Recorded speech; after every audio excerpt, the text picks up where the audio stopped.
Javier Tigma Yulisa Guamán Anonio. Sí, hay que corregir eso.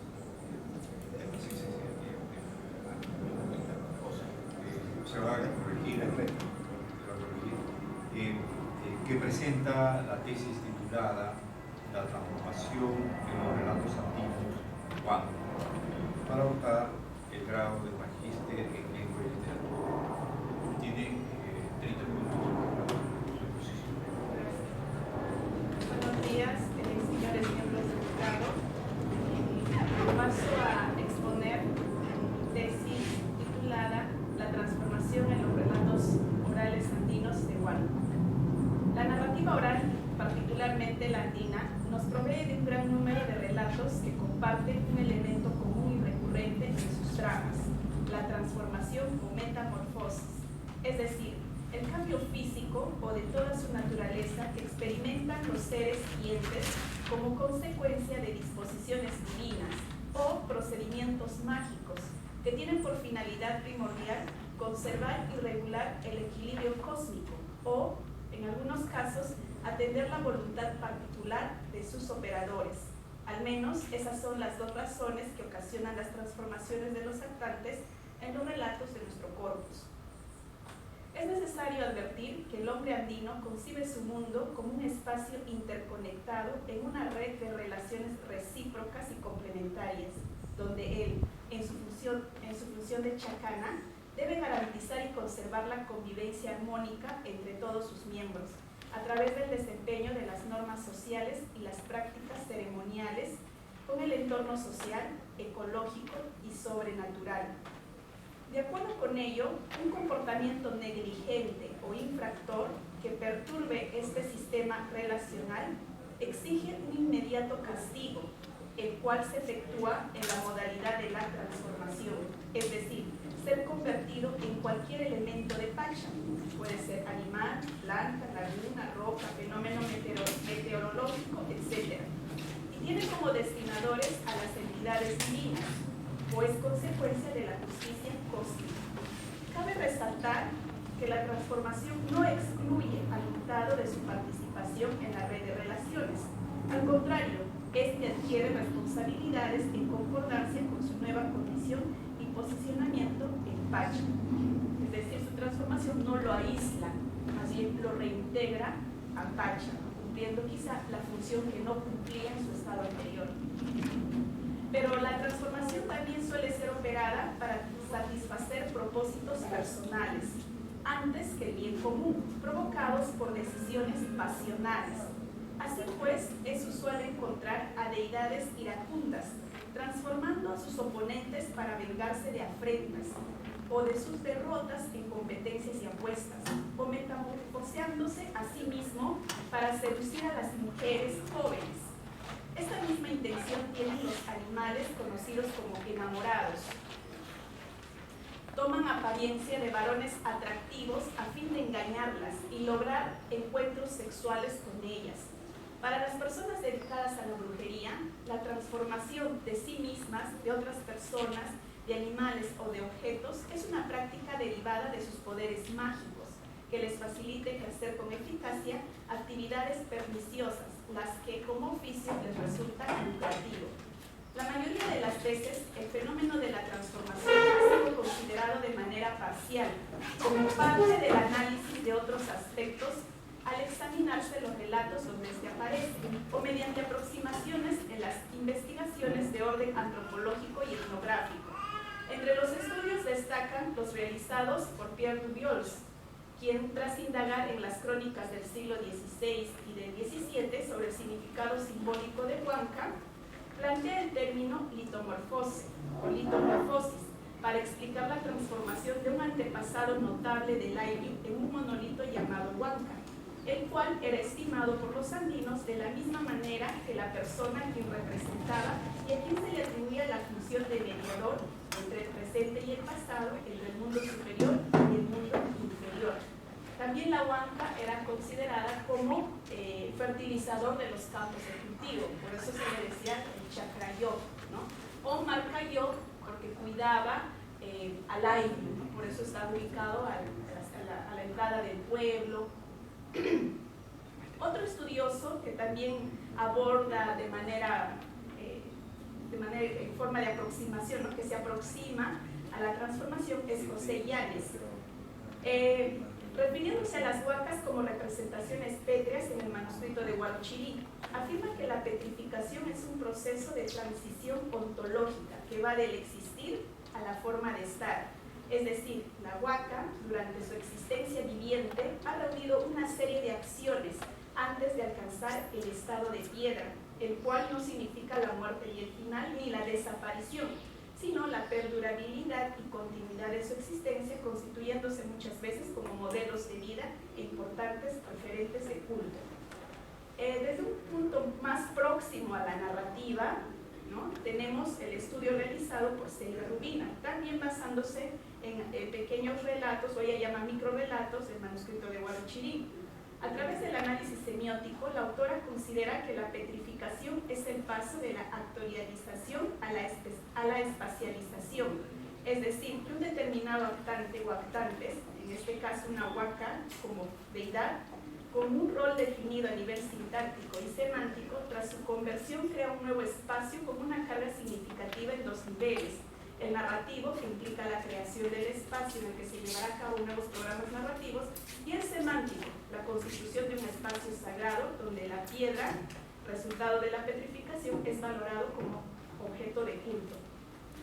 Por último, otro estudio que también se aproxima es el de Ranulfo Cabero, como parte de sus investigaciones sobre el incesto en el área andina de Ayacucho. Según el antropólogo, una modalidad de sancionar al infractor es metamorfoseándolo en llama demoníaca, ¿no?, citado por él, o jarjacha. Cabero concluye que los relatos sobre jarjachas actúan como mecanismos de control social, pues direccionan el comportamiento de los pobladores a un conjunto de normas que rigen la relación sexual y el matrimonio andino. Como vimos, estos estudios nos aportan valiosa información sobre la transformación en las modalidades de la conversión de huacas en piedra y hombres en seres adversos, los cuales nos sirvieron de mucho cuando analizamos nuestros textos con temática similar. No obstante, observamos que el corpus con el que hemos trabajado, que está constituido por 26 relatos, evidencian variados tipos de metamorfosis, ¿no? Nosotros hemos hallado, por ejemplo, la transformación de dioses, hombres y animales en piedra, la de hombres y dioses en animales, la de animales en hombres, la de hombres y animales en seres adversos, de la tierra, la transformación de la tierra en oro y del oro el oro en desperdicios. El propósito principal de esta tesis es ahondar en la descripción, análisis y explicación del mecanismo de la transformación en cada una de sus formas, determinando a los actantes involucrados, las razones de su mutación y el contexto en el que se lleva a cabo. Otro de nuestro imperativo también ha sido, a partir de los relatos de nuestro corpus, formular una clasificación de las diferentes modalidades de transformación, la misma que puede aplicarse también en el contexto de la tradición oral. Por último, esperamos que este trabajo contribuya al conocimiento y difusión de la riqueza narrativa verbal de Huánuco en particular, así como de la revaloración de la tradición oral andina en general. La hipótesis que planteamos es: en el mundo andino, las transformaciones de los seres naturales, sobrenaturales u otras entidades se comprenden en función a su apego o desapego a los principios de relacionalidad, es decir, correspondencia, complementariedad y reciprocidad. En este sentido, los fenómenos, acontecimientos o actuaciones que presenten una consecuencia negativa o positiva en Pacha serán sancionados o recompensados con la respectiva mutación. Esta investigación se aborda desde una perspectiva interdisciplinaria. Por eso, además de considerar los fundamentos teóricos propios de los estudios andinos, apelamos a otros alcances conceptuales que nos proporcionan las disciplinas sociales. Así, en nuestra propuesta de una definición sobre la transformación de los seres, partimos de los aportes planteados básicamente en repertorios lexicográficos de índole mitológico y antropológico, los cuales, si bien son expresiones del pensamiento occidental, se ajustaron a los criterios ideológicos y culturales del hombre andino. La segunda categoría empleada son los principios de relacionalidad, un grupo de axiomas que sustentan la racionalidad andina y rige la vida de los runas. Optamos por la postura de Joseph Sterman, quien desde el enfoque epistemológico y metodológico de la filosofía intercultural arguye sobre una filosofía andina que concibe la existencia concreta y simbólica como un todo en constante y múltiples relaciones, el cual se expresa en los principios de correspondencia, complementariedad y reciprocidad como fundamentos para las manifestaciones materiales en la cosmología, antropología, ética y teología andinos. Estos planteamientos nos permitieron comprender y reflexionar sobre la concepción integradora, sostenible y respetuosa que tiene el hombre andino con cada integrante de Pacha. A su vez, nos posibilitó contextualizar los relatos analizados e interpretar sus significados bajo esta lógica. La tercera categoría que aplicamos es la sanción, también estimada desde la ética andina. Esto con el fin de evidenciar que la transformación es una modalidad de sanción aplicable en relación con el cumplimiento o no de los principios de relacionalidad. Asimismo, articulamos esta noción con los alcances metodológicos de la semiótica narrativa desarrollada por Betancourt, que identifica dos planos de la sanción, una cognoscitiva y otra pragmática. Esta pragmática desdoblada en su forma positiva y negativa. Esta tesis además se complementa con las investigaciones medulares en el campo andino de autores como Juan Manción, César Itier, Efraín Morote, Alejandro Ortiz, Juan Mocio, José Llanes, entre otros. Con respecto a la metodología, apelamos al motivo como procedimiento para el análisis de los relatos de nuestro corpus. En un primer nivel, identificamos el posicionamiento del motivo transformación en su organización externa, es decir, como parte de un discurso. Esto con el fin de determinar su relación con los otros motivos y la función que desempeña dentro de él. En el segundo nivel, analizamos el motivo transformación en su estructura interna, donde identificamos los elementos que la componen: agente, paciente, verbos, estado de acción circunstancial. Claude Bremont propone examinar ambos aspectos considerando un cuestionario con las siguientes preguntas. ¿Después de qué acontecimiento? ¿A causa de qué? ¿Qué proceso causado por qué agente afecta a qué paciente? ¿En qué tiempo y en qué lugar? ¿Con qué consecuencias ulteriores? ¿Y antes de qué acontecimientos? La metodología de Bremont me permitió identificar precisamente lo que estaba interesada, ¿no?, en indagar. ¿Por qué se producía la transformación? ¿Quiénes eran los que generaban? ¿A quiénes afectaba? ¿En qué circunstancias se producían? Entonces, por eso he recurrido a este cuestionario de Bremont. Asimismo, eso es con respecto a un texto, y con respecto a un grupo de textos, también este cuestionario de Bremont me ayuda, por ejemplo, a identificar al grupo de relatos que tienen que ver, por ejemplo, la petrificación, ¿no? ¿Qué características hacen, qué características tienen estas transformaciones para agruparlos dentro de la petrificación o dentro de la transformación en seres adversos? Esta investigación está organizada en 5 capítulos. El primero se titula Estado de la cuestión y marco teórico metodológico, y abordamos 2 aspectos. Primero, la revisión del estado del arte de la literatura oral andina en Huánuco, la cual está conformada básicamente por los trabajos de recopilación que brevemente reseñamos. Lamentablemente no hay trabajos de investigación, ¿no? La mayoría es recopilación.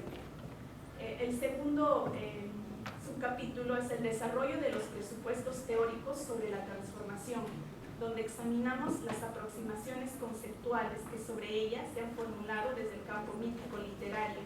Asimismo, realizamos un balance sobre los casos de transformación en las series de relatos andinos más representativos, como por ejemplo en el grupo de animales enamorados, aldeas sumergidas, la huida mágica. Esto con el fin de obtener alcances teóricos y metodológicos que nos permitieron proponer una definición y tipología de la transformación desde una dinámica de la oralidad andina. En el capítulo segundo, la petrificación, explicamos el significado significado simbólico que representa la piedra en la cosmovisión andina. Así también examinamos las nociones conceptuales planteadas a partir de los estudios antropológicos y la semiótica narrativa sobre el fenómeno de la petrificación, particularmente la transformación de las huacas, dioses, en piedras, cerros, montañas y huancas desarrollados en el manuscrito de Huarochirí. Estas indagaciones, junto al análisis de nuestro corpus para este capítulo, nos llevaron a inferir que la petrificación, además de ser un sustento etiológico, es resultado de una sanción, ya en su forma positiva, recompensa, o negativa, castigo, criterio que tomamos en cuenta para nuestra propuesta de clasificación. Finalizamos demostrando la vinculación de carácter germinal, fértil y liminal entre algunos elementos petrificados, como es el caso de illas y huancas, y su vínculo con las lagunas. El tercer capítulo... Le voy a pedir que usted pase. Perdón. Bien.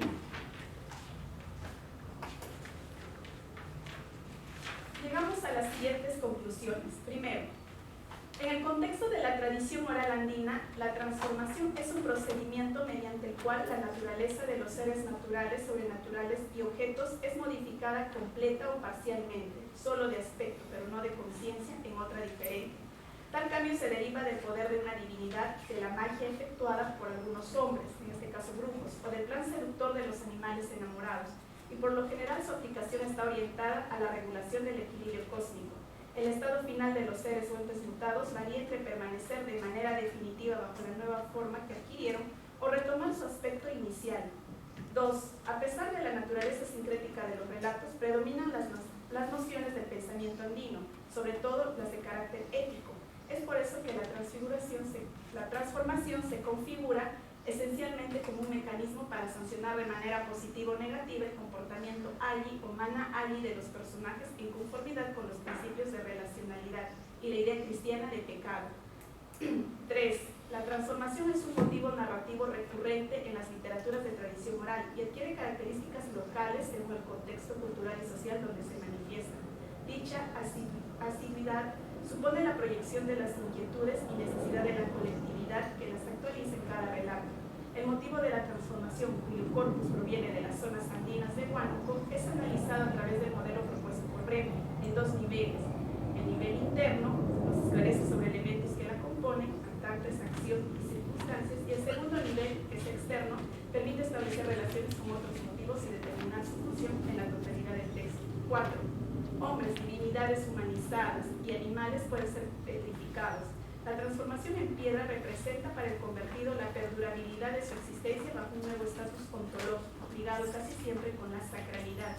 De esta forma se incorpora Pacha y mantiene una participación dinámica, ya como entidad ordenadora, Cerro Jirka, punto de origen, Pacarina, mediador entre el Kai Kuku y Hanan Pacha, Chacanas, o elemento generador de vida, fertilidad y protección. Si bien no hay una marcada diferenciación entre las petrificaciones como sanciones positivas o negativas, esta podría subyacer en la jerarquía e importancia entre una estructura pétrea u otra, lo que implicaría a su vez una veneración de mayor proporción. Las formaciones líticas, cerros, montañas, rocas, huancas, illas que conforman el paisaje andino son el sustento etiológico y normativo de las narraciones con la temática de la petrificación. Quinto, los hombres son castigados con las transformaciones en animales de condición doméstica, parasitaria o de labor, en concordancia con las infracciones ético-sociales cometidas. Esta conversión simboliza para ellos la disgregación de su grupo social, la privación de su libre albedrío y la sujeción a un estado de subordinación ante la sociedad que los sanciona, en tanto que la metamorfosis de las brujas en animales es el reflejo de su comportamiento marginal, que se le atribuye a un grupo preferentemente de mujeres que practican la magia. La mutación de los animales, por otro lado, en humanos para seducir a jóvenes advierte los peligros de entablar relaciones con personas foráneas a la comunidad. Sexto, los humanos y animales son metamorfoseados en seres adversos. Es el caso de los hombres. Su mutación está asociada con la práctica de la brujería y a las relaciones adúlteras o incestuosas. Su configuración negativa es resultado del tipo de infracción que comete, así como del aspecto desagradable y el comportamiento antisocial que asumen. Además, debido al miedo que provocan, se constituyen como elementos de control social. La conversión de los animales, en cambio, responde a situaciones relacionadas con los rasgos físicos, conductuales, su hábitat, etc. Y su condición adversa es relativa, es decir, suelen ser perjudiciales en la medida que el runa procede trastornando la armonía de Pacha. Por eso, en determinadas circunstancias, son considerados como entidades reguladoras. Finalmente, 7. La tipología que proponemos sobre las variadas modalidades de transformación no es definitiva, sino una aproximación organizada en función a los relatos provenientes de la narrativa oral andina, el cual podría aplicarse a un corpus mayor en el contexto de la tradición oral. Gracias. Quisiera, en primer lugar, expresarle una disculpa por la demora de esta asociación. Una disculpa institucional, porque no corresponde que inicie su trámite tenga una demora excesiva. Expreso las disculpas institucionales. Voy a pedir que el asesor de esta tesis comente la forma que se viste general. Gracias, doctor Salerino. Bueno, la tesis está ya estructurada en los alcances de la tesis. Voy a hacer comentar parte de aspectos generales y la propuesta de este programa. Como también se ha señalado en la lectura del informe, la presentación del informe, yo considero que la tesis apuesta por dos propuestas en realidad. La primera es esta tipología pormenorizada de la transformación en los relatos de tradición oral de Huánuco, ¿no? Sobre la base de un corpus definido. Considero que esa tipología, en función al segundo aporte, puede y de hecho convertirse en un modelo para otras aproximaciones a la tradición oral en las distintas regiones de nuestro país, ¿no? En nuestras distintas literaturas. Cierto, las tipologías están allí, la propuesta está allí, se puede discutir, se puede afinar también seguramente, pero es, yo considero, el aporte medular de esta tesis, que además implica la revisión pormenorizada de la literatura en torno a la tradición oral, ¿no? Estudios, recopilaciones, y por tanto, aunque no está en el informe, ahora lo comparto, se constituye también en un trabajo crítico acerca de la tradición oral, ¿no? Queremos pensarlo de otro punto, instala las bases también para reflexionar sobre la tradición oral en cuanto se suma a los trabajos que han explorado esta temática y siendo un poquito más ambiciosos, están en un punto de partida la tradición oral para pensar las historias literarias regionales, en el caso. En ese sentido considero que es un aporte importantísimo, no solamente para la tradición oral en general, que sí lo es de todo el país, sino también para la misma región de Huánuco. Y el otro aporte que hemos señalado tiene que ver con proponerlo como un modelo. Cierto, la tradición oral, para el caso de nuestra escuela, tiene una larga data. Acá nuestros colegas Manuel Arruz y Gonzalo Espino han trabajado desde hace muchas décadas en este tema, y fruto de ello ha sido hace algunos años un pequeño boom de estudios sobre tradición oral, ¿no? Un poco alrededor del 2010, que ha ido menguando en los últimos años, pero que para el caso también la tesis de Yulisa Guamán vuelve a poner sobre el tapete, por lo menos en cuanto a las tesis, ¿ya? De otro lado, y esto es ya hablo como asesor que ha acompañado el trabajo de Yulisa Guamán, ha sido muy productivo acompañar esta investigación. He sido testigo de cómo Yulisa tiene una vocación investigadora en la que no deja, pues, trata de no dejar espacios vacíos, la búsqueda bibliográfica, los análisis. Entonces, una asesoría también es un viaje de aprendizaje, tanto para el asesor como para el tesista. En ese sentido ha sido muy productivo para mí acompañar todo eso. Bueno, como asesor no tengo más que decir, y simplemente paso al presidente, que ha sido además extensivo sus expresiones, por haberme permitido acompañarla en esta investigación. Gracias. Un poquito al profesor Manuel. Viste,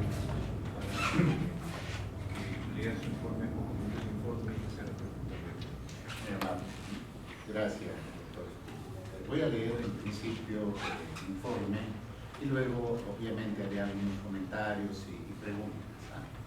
Pero quiero empezar esta intervención agradeciendo a la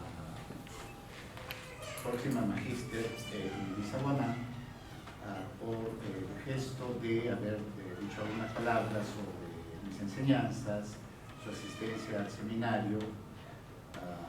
Muchas gracias, aunque esto obviamente no interfiere con mi lectura crítica, ¿no es cierto? Doctor González Pino, a quien dirijo este informe, es grato dirigirme a usted acerca de la tesis titulada La transformación en los relatos orales andinos de Huánuco, presentada por la bachiller prima Yulisa Guamán Antonio para optar el grado académico de magíster en lengua y literatura. Al respecto, tengo el placer de informar lo siguiente. El estudio hecho por la bachiller Guamán Antonio tiene por objetivo analizar los diversos mecanismos de la transformación en un conjunto de relatos de tradición oral del departamento de Huánuco.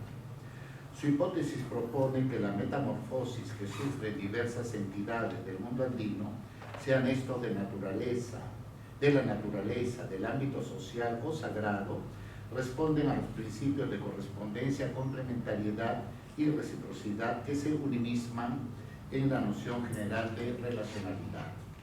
Subyace a estos principios una ética del vivir comunitario cuyo cumplimiento es sancionado, positiva o negativamente, por los sujetos operadores de la sanción. 2. Para demostrar esta hipótesis, la autora divide su investigación en 5 capítulos. En el primero, Estado de la cuestión y marco teórico-metodológico, da cuenta de las recopilaciones y estudios sobre tradición oral de Huánuco.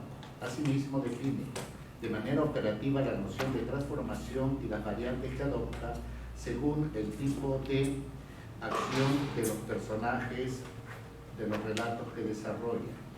El segundo capítulo se centra en el tema de la petrificación, compuesto por 6 subcapítulos. Estudia el significado de lo lítico en la cosmovisión andina. Asimismo, la transformación de los héroes culturales o divinidades en diversas formas pétreas, así como de seres no divinos merecedores de premios o castigos. El capítulo 3 lleva por título Zoomorfosis. Se centra en la importancia de los animales en los Andes. El autor investiga la razón de por qué se producen transformaciones de diversos seres en animales o de animales en seres humanos. El capítulo 4, denominado Otras transformaciones, estudia la metamorfosis de seres adversos al ámbito comunitario, sus rasgos caracterizadores, su dimensión antisocial y su significación para la ética andina, aunque también un apartado está dedicado a la pérdida o ganancia de riquezas. El último capítulo, Mecanismos de la transformación, es una síntesis de lo estudiado con el objetivo de aplicar el cuestionario de Charles Raymond para contrastar e interpretar el despliegue del motivo transformación. Asimismo, propone una tipología sobre las diversas formas y motivos por los cuales los sujetos adoptan formas diferentes a su estado inicial. Finalmente, la tesis está acompañada de 7 conclusiones atinadas y de una extensa bibliografía concurrente al tema de la investigación. Asimismo, incorpora un anexo con los relatos de tradición oral de Huánuco, varios de ellos gestionados por la propia investigadora. 3.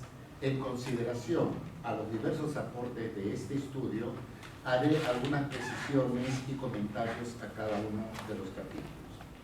En el primer capítulo, la bachiller prima Yulisa Guamán, al hacer el estado de la cuestión, evalúa acertadamente los trabajos de diversos estudiosos huanuqueños, destacando la parquedad de investigaciones sobre tradición oral en la zona. Señala los aportes de Javier Purgar Vidal, de Manuel Nieves Fabián, entre otros, pero de manera particular la de Víctor Domingo Condés, cuya tarea no solo fue la de recopilar relatos orales, sino estudiarlos. Esta tesis, en consecuencia, es un aporte a la escasa bibliografía sobre esta materia en Huánuco. Un aspecto importante de este primer capítulo lo constituye el nivel teórico y metodológico. La autora define la noción de transformación y lo propone como motivo, entendiendo este como la unidad mínima y recurrente en diversos textos. En consecuencia, el conjunto de motivos genera un tema cuyo carácter es más bien abstracto. Centrándose más en el ámbito valorativo andino, a partir del principio general de relacionalidad y sus conexiones con la correspondencia, la complementariedad y la reciprocidad, nociones que ha estudiado Joseph Esterman, la autora se propone estudiar el motivo de la transformación como sanción, en su doble aspecto como premio o como castigo, según el cumplimiento de infracción a estos principios. En este aspecto señala la indistinción en los relatos entre lo maravilloso y lo mítico, aunque los seres que pueblan cada uno de ellos sean diferentes. El corpus de su estudio está compuesto por 20 relatos, a los que clasifica de acuerdo al motivo concurrente en petrificación, zoomorfosis y otras transformaciones. 3.2. En el capítulo petrificación distingue los diversos tipos de seres líticos con dimensiones sagradas, ligadas a la fecundidad, a la protección de la marca o al oracular. La divinidad de Huarco es el Jirca, equivalente al Apu en la Sierra Sur Andina. Pero un detalle interesante es que el Jirca admite el género masculino y femenino, menos usual en el sur andino, en tanto que la naturaleza está sexuada, debido a que todo se concentra en la noción Pacha, también se da la distinción sexual en el nivel sagrado. Sin embargo, en los relatos de petrificación, el sujeto sancionador es básicamente el Jirca, que castiga toda infracción al orden cósmico y humano. Subyace a esta actitud del sujeto de poder la necesidad de asegurar la articulación y la relacionalidad, en tanto que la preeminencia del desorden constituye una amenaza de abolición del cosmos y el ingreso del caos. Diversas son las causas de la punición del Jirca, conflictos territoriales, matrimoniales, etc. Pero el común denominador es claramente el riesgo de desestructuración del Yanam, sea comunitario, sea la preparación para construir un hogar, etc. Por lo tanto, es la ética de la reciprocidad y su infracción la que se premia o se castiga. El capítulo 3, zoomorfosis, destaca la equivalencia entre hombres y animales en términos ontológicos, en tanto que los animales contribuyen al equilibrio de la Pacha a partir del principio de correspondencia. Sin embargo, la autora advierte que la relación íntima ser humano-ser animal es monstruosa debido a la asimetría entre órdenes diferentes. En los relatos guanuqueños que estudia, hay animales de este mundo, del mundo de arriba y del mundo de abajo, y se valoran según su utilidad e integración o no a la comunidad. Se trata pues de un universo de plurimetamorfosis. Los dioses pueden transformarse en animales, los animales en seres humanos y los seres humanos en animales. En todos estos casos, el ámbito en el que ocurren las transformaciones es siempre liminal y los sujetos operadores se mueven en una dimensión mítica. Para la autora, el objetivo de estos relatos, en particular en cuanto a los animales enamorados que se transforman en humanos, consiste en advertir del peligro de la exogamia étnica. El castigo es la punición que determina el Jirca por atentar a la reciprocidad. Un aspecto importante de este capítulo es la transformación en animales que hacen seres antisociales, como las brujas o aquellos que han cometido incesto. En algunos casos, la transformación es parcial y el sujeto se redime confesando su culpa. El cuarto capítulo, otras transformaciones, revisa la metamorfosis de seres que pueblan la noche andina por medio de relatos de terror. Destaca la presencia de brujas que se convierten en aves carroñeras, de cabezas que vuelan, humas, condenados, etc. Propone que esos relatos tienen por finalidad el control social, por lo tanto, subyaciendo está la necesidad de no olvidar las normas éticas que estructuran el orden cósmico. mecanismo detrás de la transformación es el título del último capítulo. La autora hace un compendio de los relatos en un conjunto de cuadros para determinar qué motivos son los más reiterativos y la función que ellos cumplen. Aplica el cuestionario de Claude Prémont, que le hace posible detectar que el motivo de la petrificación es el más frecuente y concluye que ello se debe a que el fin último de estos relatos es la sanción punitiva o no a quienes cumplen o transgreden los principios éticos comunitarios. 4. Desde mi perspectiva, Chekaj en quechua significa verdad, pero también realidad. No existe diferencia ontológica entre los seres maravillosos, los dioses montaña y los seres humanos que pueblan Pacha. Todo es real y verdadero.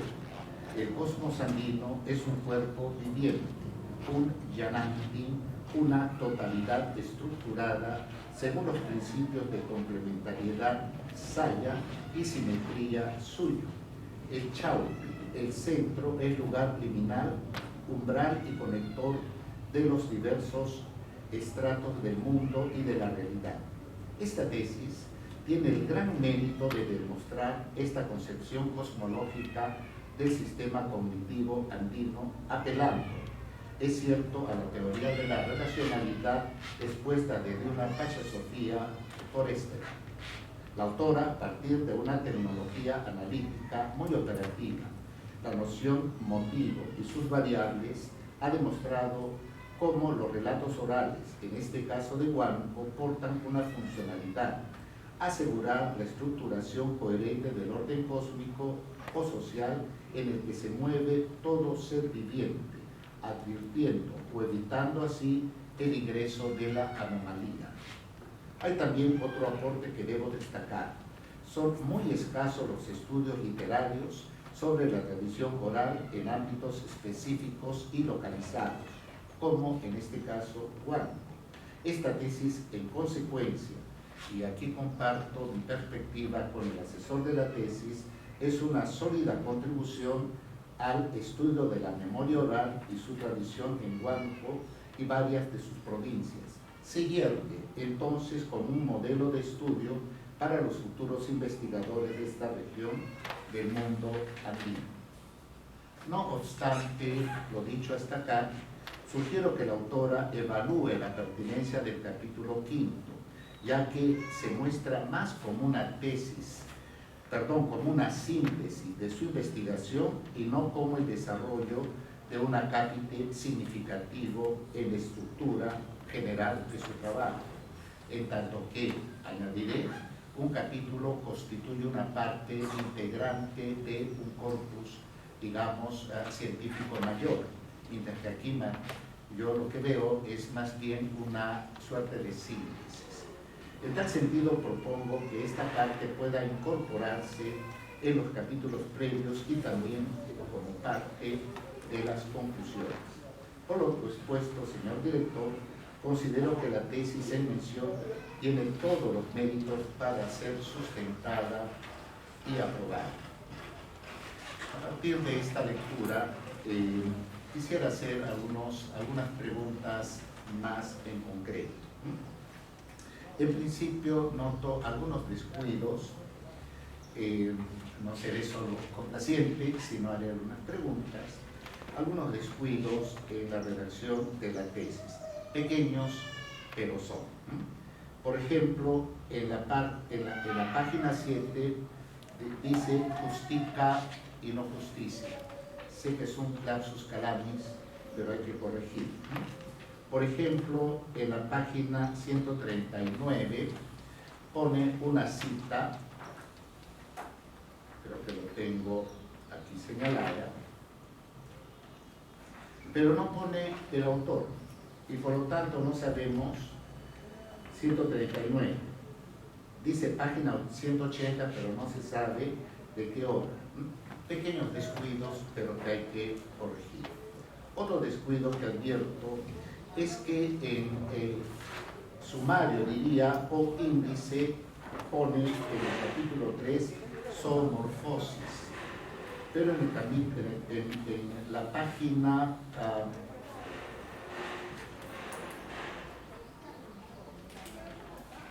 13 no dice zoomorfosis, sino cambia el término, ¿no es cierto?, y dice zoomorfismo. Aunque parezcan iguales, no hay una, digamos, similitud que debería haber. Luego, página, bueno, tengo algunas preguntas si me permite, porque es una tesis muy motivadora, no solo a Jorge Terán, querido colega, sino también a mí como profesor de literatura quechua, etcétera. Me ha motivado una serie de preguntas, curiosidades, reafirmaciones, etcétera. Por ejemplo, página 54.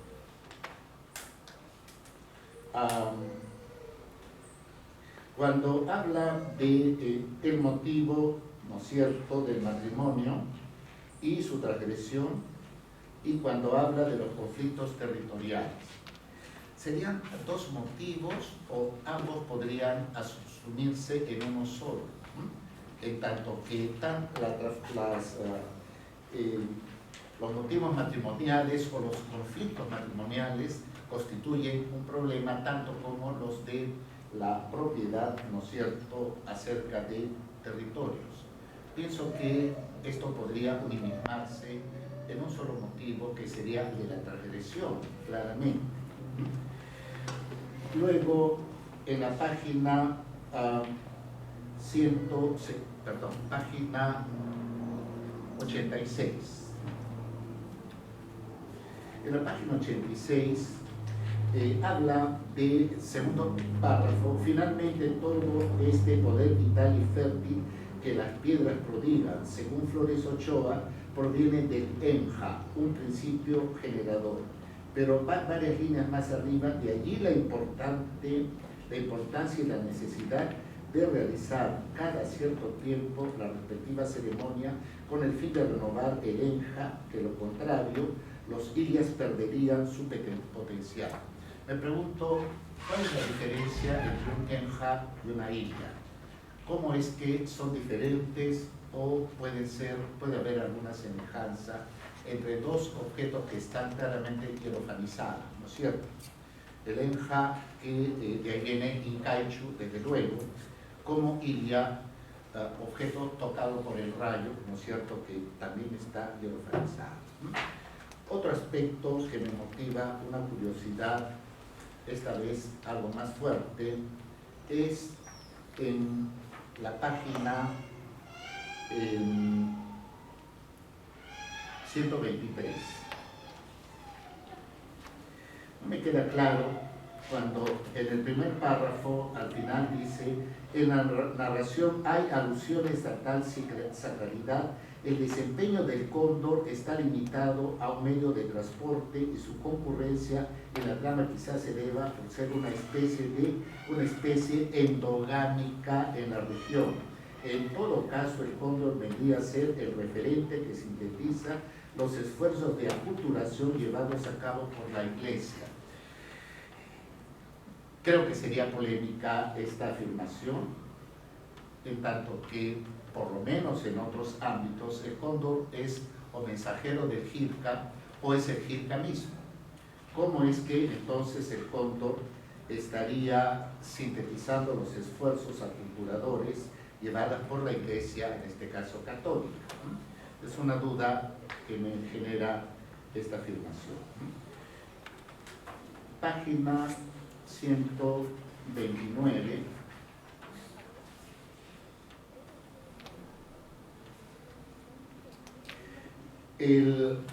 Las últimas 4 renglones del primer párrafo.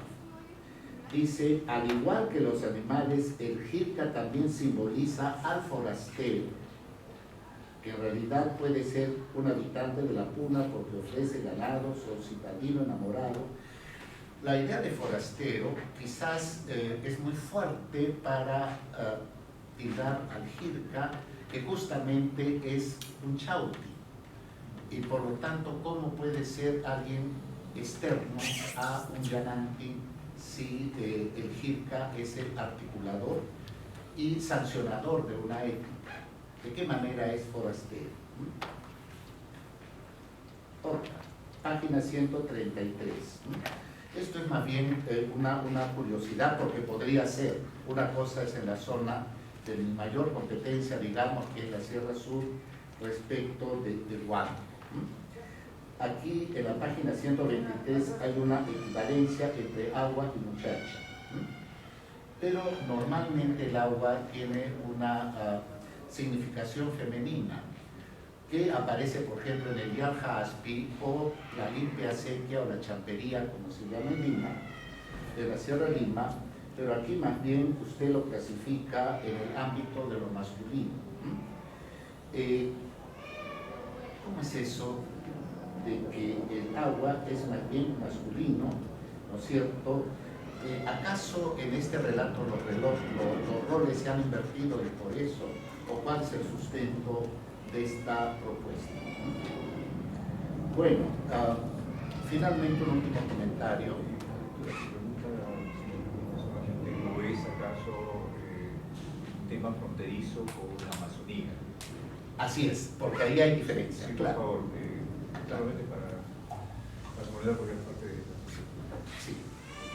Una última, muchas gracias, Gonzalo. Justo en la exposición de ahora, en Huánuco el hecho es un poco diferente al sur, desde luego, ¿no es cierto? Por ejemplo, yo recuerdo una discusión por una amistad en que Jara, ¿no es cierto?, para la Sierra Sur es pellejo, mientras que Sara es maíz. Pero más bien Cara es maíz, me parece, y Sara es de pellejo o algo así. Hago esta pregunta, bueno, como Cuy suele llamarse Axo, por ejemplo, y otras cosas, ¿no es cierto? Hago esta pregunta porque usted dice allí como bueno o correcto, ¿no es cierto? Usualmente la pronunciación sería allí como mana allí o, por ejemplo, ¿no es cierto? Y mana allí lo traduce como pecaminoso en su conclusión. Pero mana allí no sería pecaminoso acá, a menos que lo tomemos como una metáfora, ¿no es cierto? En todo caso, mana allí podría traducirse como transgresor, pero el término pecado jala mucho y tiene respecto de la cosmovisión antigua. Bueno, son quizás bastantes preguntas las que he hecho, pero ratifico acá mi felicitación por esta tesis y mi agradecimiento por la palabra que pone en la introducción. Por favor, Lisa, Con respecto, me dijo en su primera observación sobre por qué no confluir matrimonio con territorio, ¿no es cierto?, los conflictos. Consideré que en el tema del matrimonio estaban explícitas estos enfrentamientos de los varones que buscan a las mujeres para casarse. Está explícita y la idea, por eso he agrupado de esa manera. Y lo mismo en territorio. En los conflictos territoriales, básicamente, en los relatos del corpus, no es por ninguna mujer, ¿no?, sino es porque quieren invadir territorios. Y que posiblemente estos relatos expliquen el proceso fundacional que tuvo Huánuco en sus inicios, ¿no? Entonces, es un relato que recuerda ese momento, por eso es separado. En cuanto a la segunda, ¿qué diferencia hay entre Enga e Illa? Según Flores Ochoa, que he investigado, Enga es como el Kamak de Illa. Esa sería la Illa, es la materialización. El animal puede ser la llama, puede ser el toro, el carnero, que se transforma en piedra, pero la energía fértil, la energía germinal que tienen estas piedrecillas se les llamaría Enga. Y para mantener esa energía, Ochoa sugiere que siempre se le debe hacer los rituales, ¿no? Esa sería la diferencia. En cuanto al cóndor que me dijo, ¿no?, he presentado como un ser culturalizado como un ser que representa, me decía, el cóndor es andino, pero aquí yo estoy diciendo que es transculturalizado. Bueno, lo que quise decir es que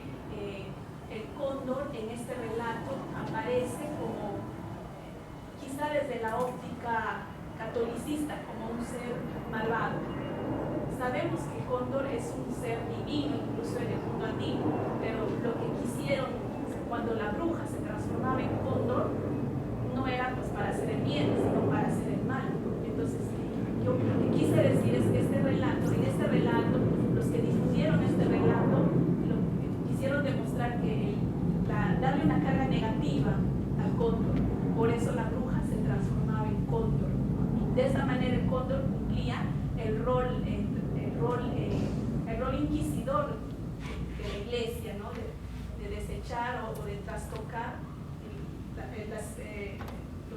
los símbolos o las imágenes andinas, ¿no? A sus intereses. Permíteme una interrupción. Entonces convendría señalar eso más ampliamente en la tesis, ¿verdad? Para desambiguar.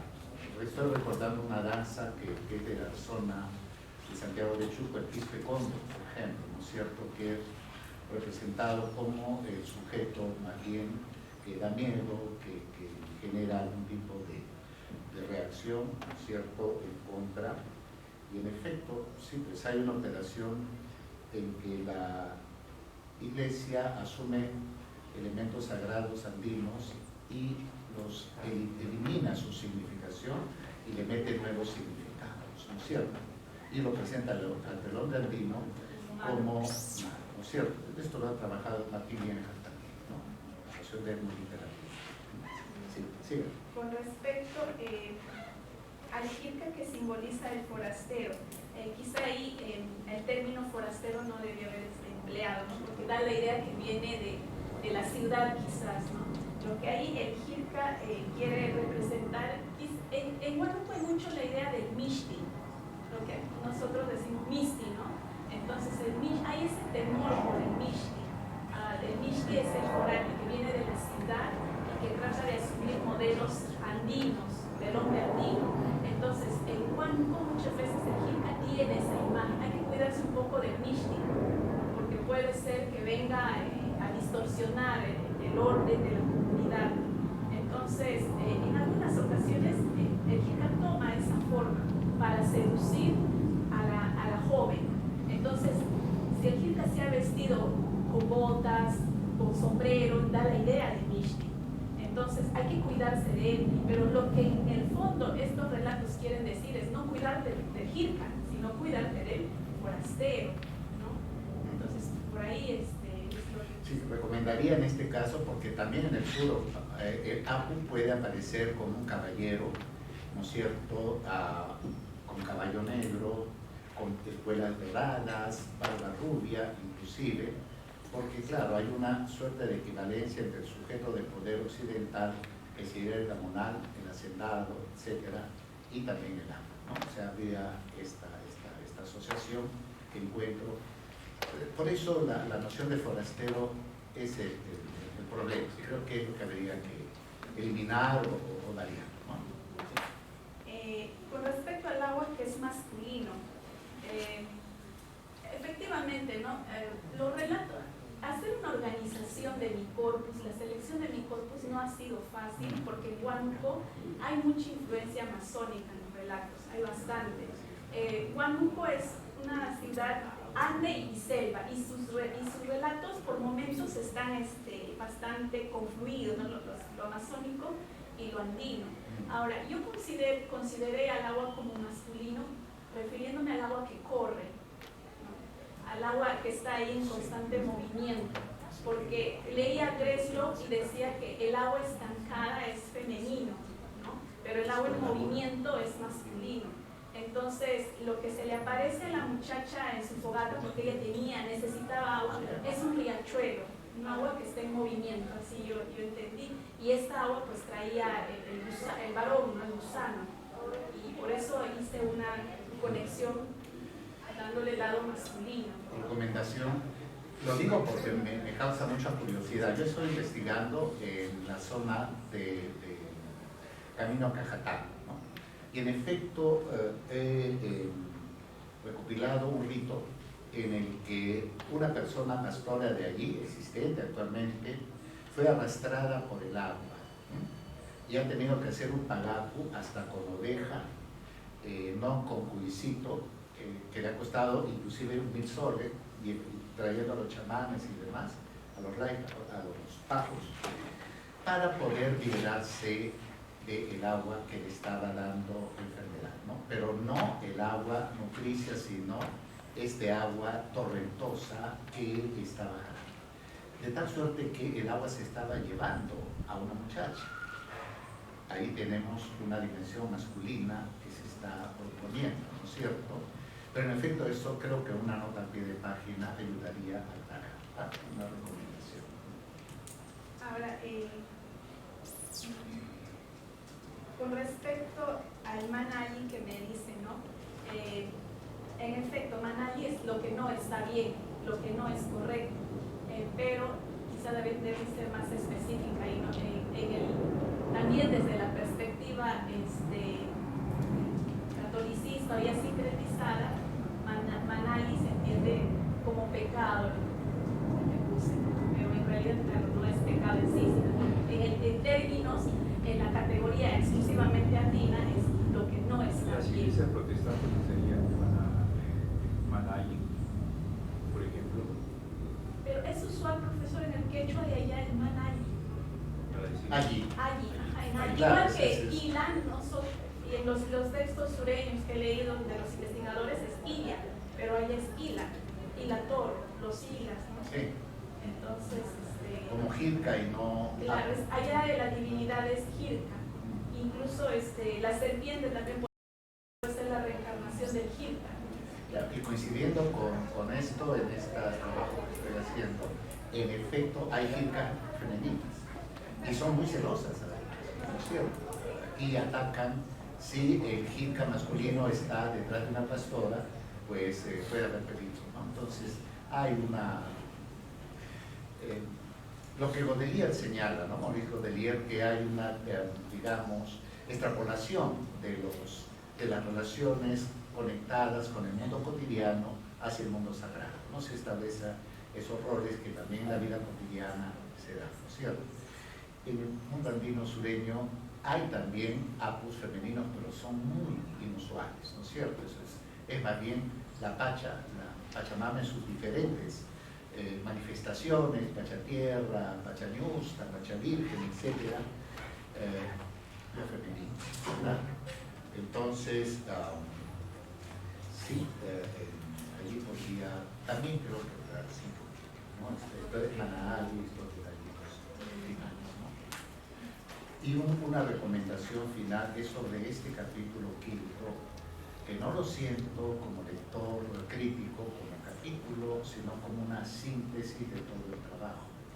Y como decía, un capítulo es un desarrollo y una demostración, ¿no es cierto? Y no más bien una síntesis. Por ahí iría mi recomendación para hacer. Mis cuadros tal vez podría apuntarlos, uno en cada capítulo al final, de petrificación. Exacto, exacto. Gracias. Bueno, muchas gracias. Invito al doctor Antonio González Montes para que comente su informe y hacer la pregunta de Sí, muchas gracias. Estando en presencia de tan distinguidos especialistas, como el veterano, Espino, no tendría mucho sentido que lea mi informe, porque he seguido con mucha atención lo que se ha discutido, las intervenciones de todos, lo que sea. Pero repito, son especialistas. Claro, pero quiero sí destacar en esa línea verdaderamente, usando el término sanción en el sentido positivo, el trabajo de nuestra distinguida exalumna supone pues un proceso, un gran narrativo de apropiación, porque ha sabido apropiarse de las lecciones de maestros de literatura en el pregrado, como también de sus lecciones en el posgrado, ¿no? Es un producto positivo, es una persona que se incorpora al mundo académico con un trabajo muy coherente, como ya se ha manifestado. Desde ese punto de vista muy rico, muy sistemático, ha tenido muy claro ella qué es lo que quería investigar, elegido un área de su pertenencia, como es la zona de Huánuco, muy representativa de todo el resto andino peruano, y establecido el objetivo, que era estudiar esa arquitectura oral, y dentro de ella especialmente la metamorfosis, un eje en la lectura que ha realizado, pues se ha provisto de las herramientas teóricas, metodológicas, para hacer un estudio de un conjunto de relatos. Eso también es bueno, positivo, porque demuestra una vez más que nuestra realidad es heterogénea, pero que al mismo tiempo está abierta también a otra realidad. Si somos andinos, sí, porque también somos de alguna manera europeos o europoides, ¿no? Las categorías vienen de allá. En fin, el mundo está en permanente movimiento, en permanente cambio, transformación, y eso es lo que hace de esta tesis pues un trabajo académico que constituye un aporte sobre una literatura muy específica, pero cuyas ideas, cuyas clasificaciones y categorías nos permiten, digamos, tener una visión más amplia, más profunda, más matizada sobre lo rico que es el universo literario. El discurso literario es eminentemente valorativo, axiológico, ontológico. A través de la literatura oral escrita expresamos lo más profundo de lo que somos los seres humanos, sin saber realmente quiénes somos al final, ¿no? En ese sentido, la coherencia del trabajo es impecable, es de destacar. La RU también ha señalado esas observaciones que pues, son muy pertinentes y van a servir para enriquecer el trabajo. No hay en ese sentido pues, aspecto que no tenga un valor muy importante, muy motivador, como ha dicho mi colega Larú, amigo, acerca de este trabajo. A manera de un pequeño aporte, quisiera retomar el diálogo que ha habido acerca precisamente del concepto de jircas, sobre el cual se ha discutido, sobre el término, y qué coincidencia que yo hace muchos años hice mi tesis de bachillerato, hace varias décadas atrás, ¿no? Y precisamente intenté hacer un análisis narratológico. Eran los tiempos en que el estructuralismo recién llegaba al Perú, la década del 70, y hice un análisis de ese relato, los tres jircas, que precisamente muestra la articulación que hay entre lo oral y lo escrito, ¿no? Porque hay ahí también nuestra formación. Entonces, en función de lo que preguntaba precisamente el amigo Larú, esta noción de lo jirca como lo foráneo, ahí estaba la discusión, y me permito precisamente recordar que en este relato esos tres cerros que circundan, que rodean a Huánuco, son seres que vienen de otros lugares, pero que por este proceso de metamorfosis pues, han sido de humanos, han sido convertidos en los tres jircas, ¿no? De manera que en ese sentido, más bien en tono de pregunta, de querer saber, yo diría que dentro de este concepto de los jircas hay también esta noción de alguien que puede ser de otro lugar, que puede ser foráneo, y además esto tiene relación, ya que todo en el mundo andino se relaciona con el hecho de la migración, ¿no? Un fenómeno no es del siglo XX, ¿no? En ese mundo andino desde épocas pasadas se daban también procesos a veces de migración forzados, como sabemos, ¿no? Entonces, mi pregunta sería eso, porque he visto también en el desarrollo de la tesis la referencia a un relato de los tres jircas de una determinada zona. Entonces, específicamente, esa sería mi pregunta, esta reflexión acerca de los jircas, si dentro de la noción de los jircas puede haber esta noción de lo foráneo, pero ese aspecto de lo foráneo tiene un solo aspecto positivo, negativo, una combinación, ¿no? Es lo que se me ocurre como una reflexión específica, puntual, porque en cuanto a este aspecto ya se ha discutido ampliamente. Solo quisiera ese punto, ¿no? La migración está considerada dentro de este trabajo, creo que sí, de alguna manera, ¿no? La migración es un fenómeno esencialmente humano, ¿no? El propio mundo andino es producto también de una gran migración, ¿no? Por la cual hay pues, fundamentalmente cambio, porque el mundo es fundamentalmente y en todo momento cambio, en todo instante. Eso es lo que quería preguntarle, algunas ideas acerca de este concepto. Precisamente en los relatos que yo he agrupado como la transformación por invadir tierras, ¿no? Precisamente es en ese tópico en el que yo explico cómo las diferentes luchas provocan la invasión de pueblos. Y en el plano histórico, también mencionaba los Marallanos, que es un historiador que se ha dedicado bastante a la historia huanqueña, ¿no? Este historiador señala que ha habido muchas luchas. Antes de que venga el imperio incaico y su unificación en el Tahuantinsuyo, ha habido una serie de luchas que ha tenido a Huánuco como escenario, ¿no? Y no solo han sido de pueblos andinos, de Valle y Puna, no solo eso, también han sido invasiones amazónicas. Sobre todo en la parte, no sé, usted ha estado, profesor, en Huánuco, la zona de Panao, no sé si ha escuchado, ¿no? Es una zona que tiene un ambiente, es prácticamente selva y sierra ese lugar. Entonces, a eso respondería, ¿no? Ya lo había mencionado en uno de los capítulos, sí, la migración ha sido constante antes de la unificación incaica.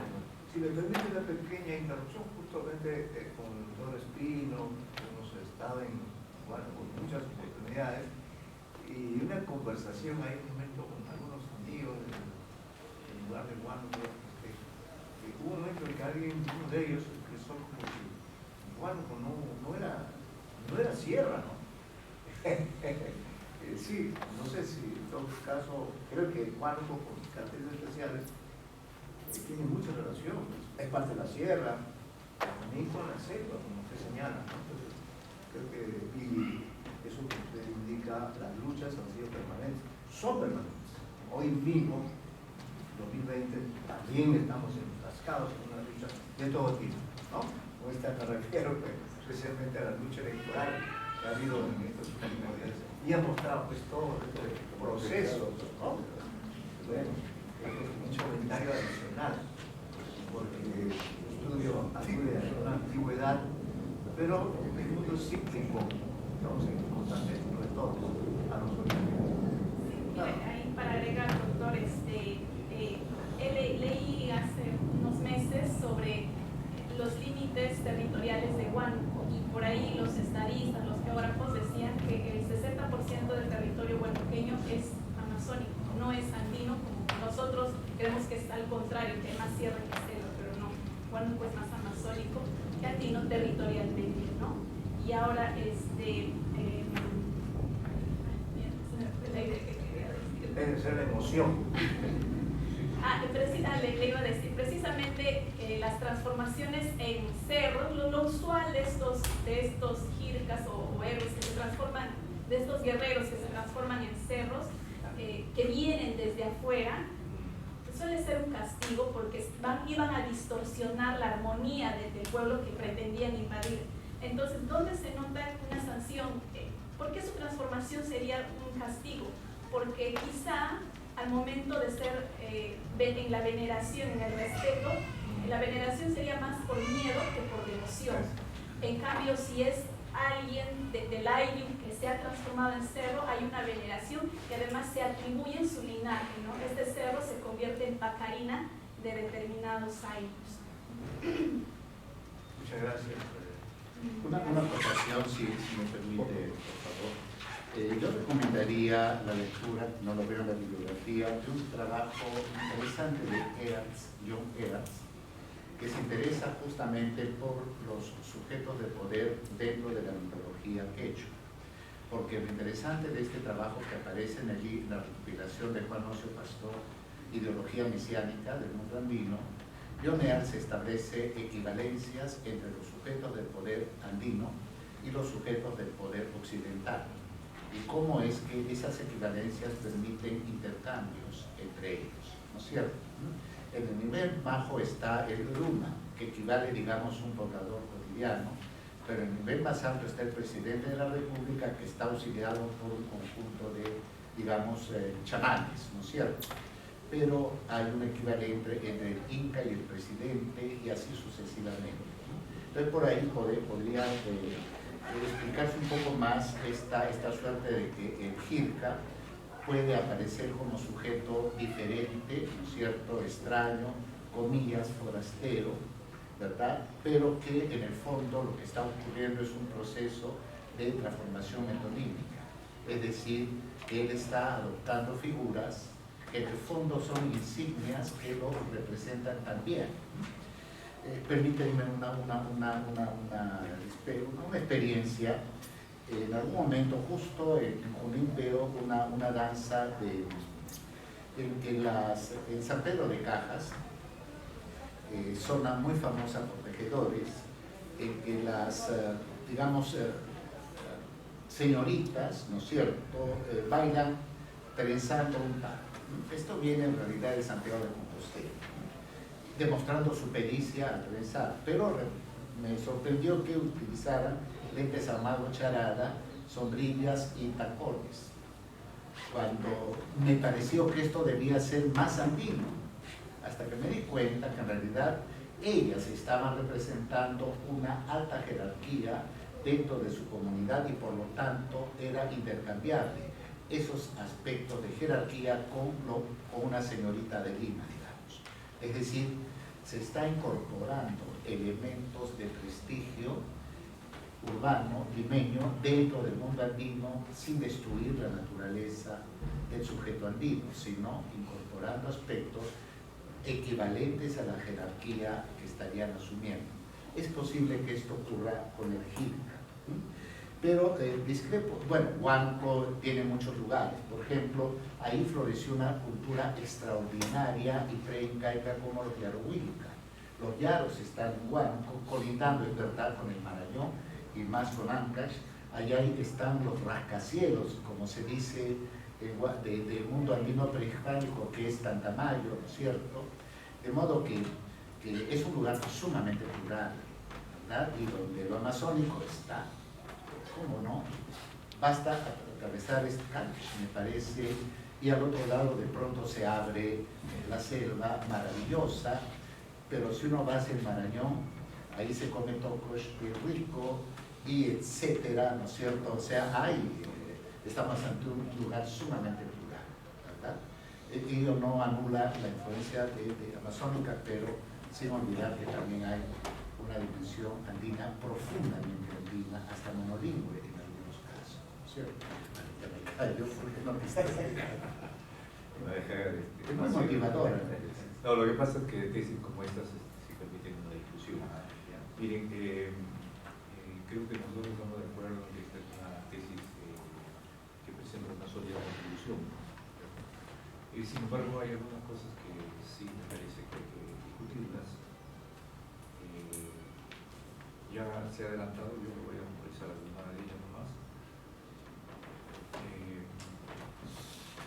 A nivel del discurso, se usa de manera impertinente algunos pies de páginas.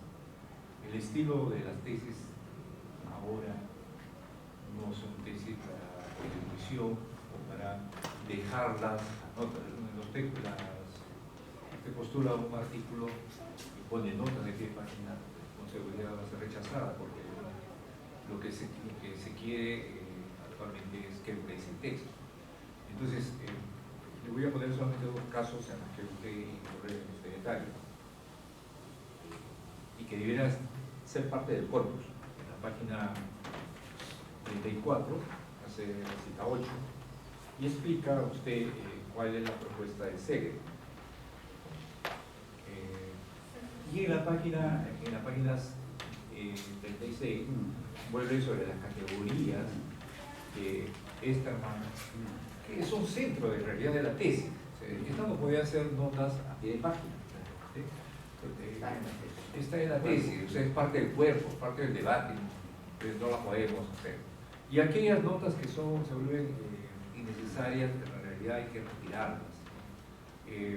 Estoy pensando, por ejemplo, en la consistencia de la bibliografía. En la bibliografía se habla de una tesis, se incorpora como nota de pie de página, es bibliografía, técnicamente es una bibliografía. Entonces, estas cosas, detalles que las anoto para que usted las supere, quisiera que usted la tome en cuenta. Ahora, usted opta por el motivo.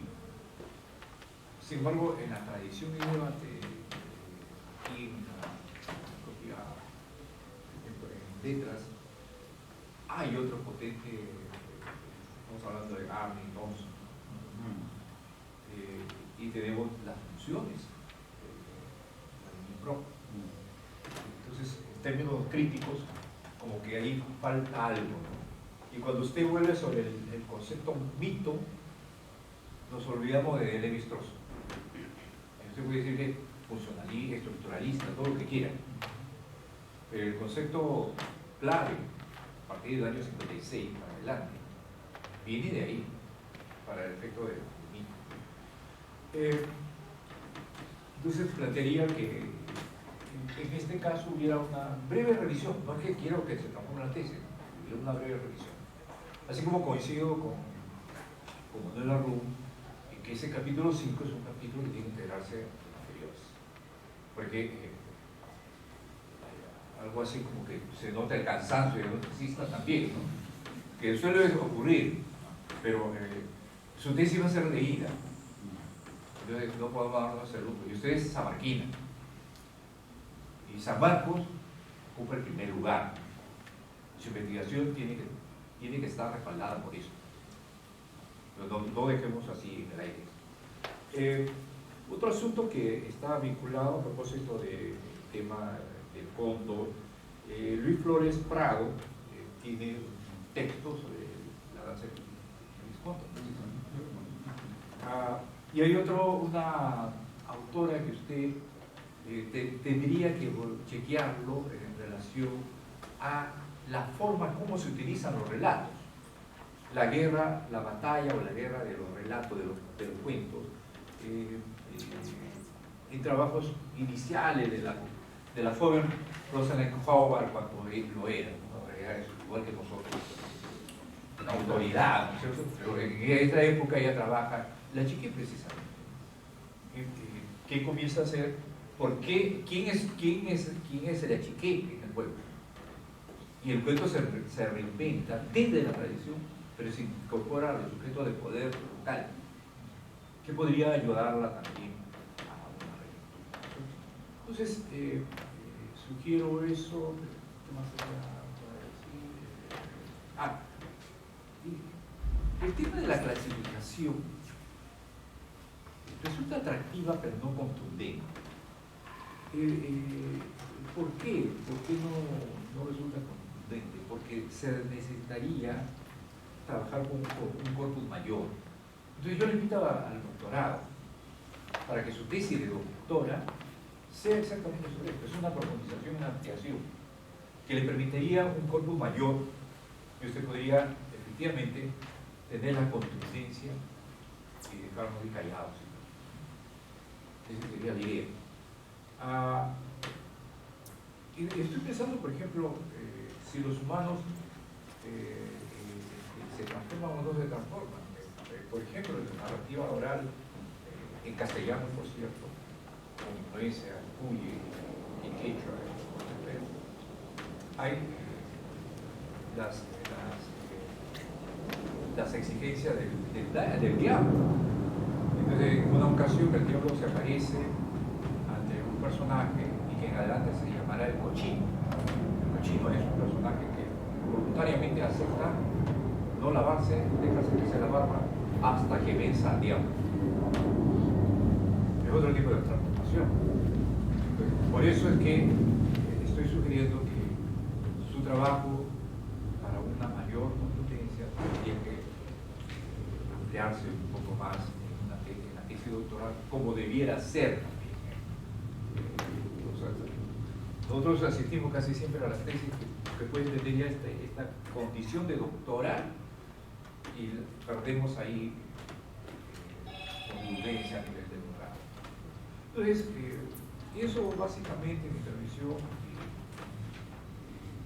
quisiéramos que se pudiera trabajar también el tema de las relaciones en el mundo andino. ¿Cuáles son esas relaciones que establecen los propios animales? El caso del zorro, usted inmediatamente tiene zorro y cuy, zorro y león, zorro y cóndor, etc. Muchísimas gracias. No hay necesidad de dar respuesta. Vamos a suspender la sesión porque el jurado va a...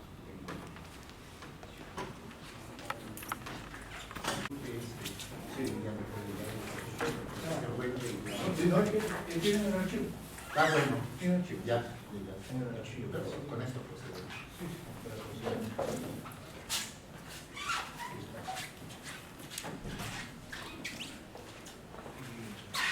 Invito a la bachiller Luisa Ramón. Este jurado deliberado ya ha decidido otorgarle la tesis titulada La transformación en los relatos orales andinos de Guándano, presentada por la bachiller Digma Yulisa Guamán Antonio, del grado de Magíster en Lengua y Literatura. Su calificación es muy buena. Felicitaciones, y la universidad lo reconoce desde el día de hoy como Magíster en Lengua y Literatura. Felicitaciones. Felicitaciones. La ceremonia ha concluido. Ahora la foto de rigor. 18, nada. Felicitaciones. Una foto en medio de nosotros. Felicitaciones. Muy bien, muy bien.